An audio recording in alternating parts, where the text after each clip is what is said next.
Gidugmok ni mo? Wala, gifotol na ako. Ano? Cute.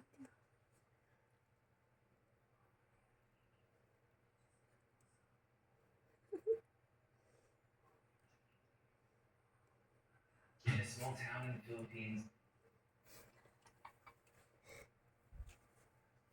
Ano yan ko? Kasi bago nga, di ba basa siya kamot? Kaya tungod gawid siya. Sa video na to, kakain tayo sa isang local at hidden noodle alley sa South Korea. Dito tayo mapipilitan kayo maging close. Magpapakalokal tayo at kakain ng mga masarap na authentic Korean street food mula sa fish cake, Korean sweet pancake na hotdog, at sa huli, kakain tayo ng iba't ibang authentic Korean noodles. Ready ka na ba?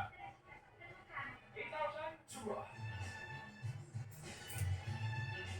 Ngayong araw, nandito tayo sa tinatawag na Namdong Market. It's a large traditional market in Jung District sa Seoul, South Korea. Alam, Koreans go here dahil literal, mahanap mo lahat dito. From clothing, wholesale products, o kahit palengke. Para natin yung istorya ng Korea. Ano nga sa'yo mga mas maganda o paano mula dito sa Seoul, South Korea for this episode. Bukod na tayo sa isang legendary. Awidan niyo. Paalis ng Demon. Aside, kung sa buwang na medyo mas pang-turisteo. Ito, mas lokal yung vibes, mas lokal yung kultura, mas lokal yung mga street food pwede natin kainin. Pero, ano na look forward ko, kasi tinatawag nila ng ito noodles, o tinatawag nila ng noodle alley. Kaya Pops, malamig ngayon, nasa 14 degrees lang ang sarap umikot ng noodles. Pero, bago yan, kakain din tayo ng iba't ibang street food na pwede natin makita. And pare, see you there, excited ako kumain dito sa Seoul, South Korea.